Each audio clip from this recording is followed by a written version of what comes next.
જય શ્રી કૃષ્ણ મિત્રો, કેમ છો? મજામાં? આજે વાત કરવી છે માન ઉપર.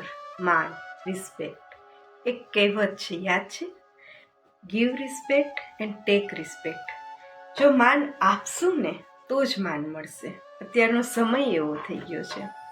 કેમ કે અત્યારે બધા જોઈએ ને તો પોતાના ઈગોમાં, પોતાનામાં એટલા બધા ઉલઝી ગયા છે. અત્યારે કોઈ સામેથી પહેલ કરવી જ નથી, પણ પડઘા બધાને જોઈએ છે. બોલ્યા વગર તો પડઘા પડવાના જ નથી ને. આપણે જો કાંઈ બોલશું જ નહીં તો સામેવાળો પડઘો કેમ આપશે?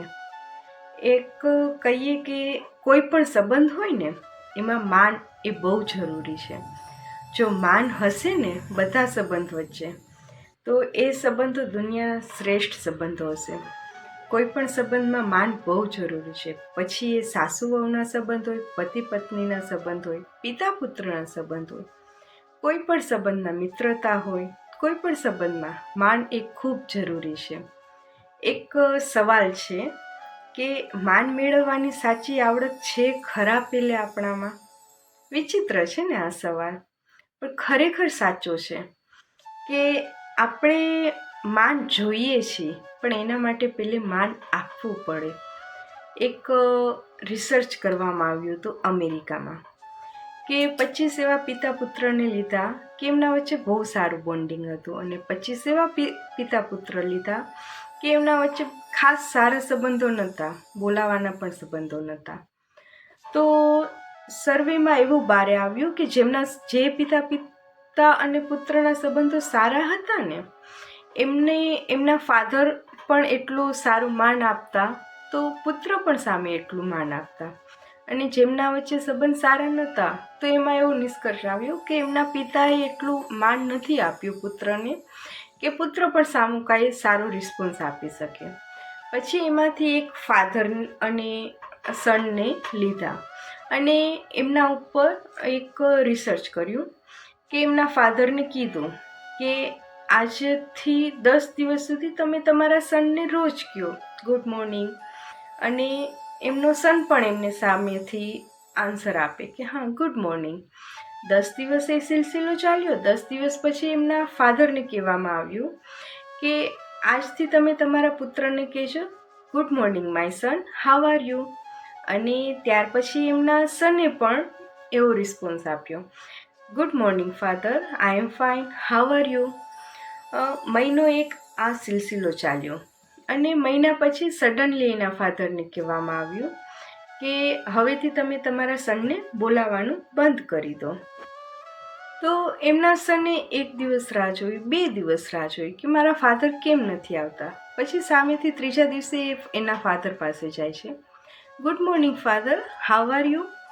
અને એ રીતના બંને વચ્ચેનું બોન્ડિંગ સારું થતું ગયું અને સંબંધો સુધરતા ગયા.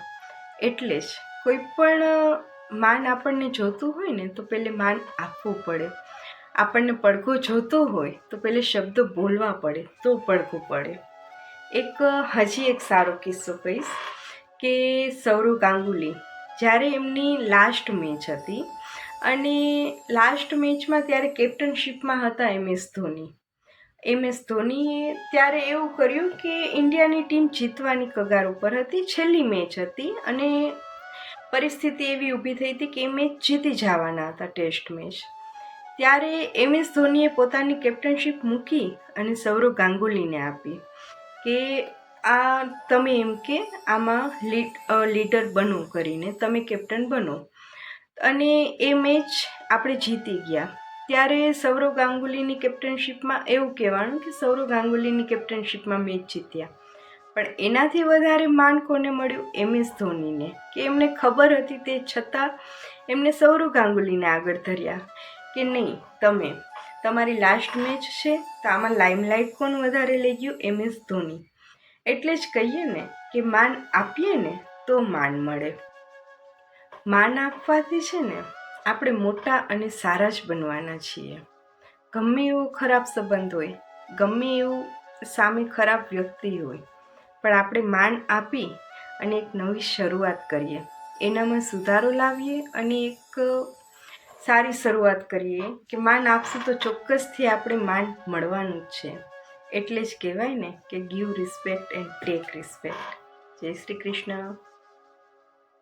મિત્રો, આવા જ મોટિવેશનલ વિડીયો જોવા માટે વિડીયોઝને લાઈક કરો, શેર કરો અને સબસ્ક્રાઈબ કરો. અને હા, બેલ આઇકન દબાવવાનું ભૂલતા નહીં. Thank you.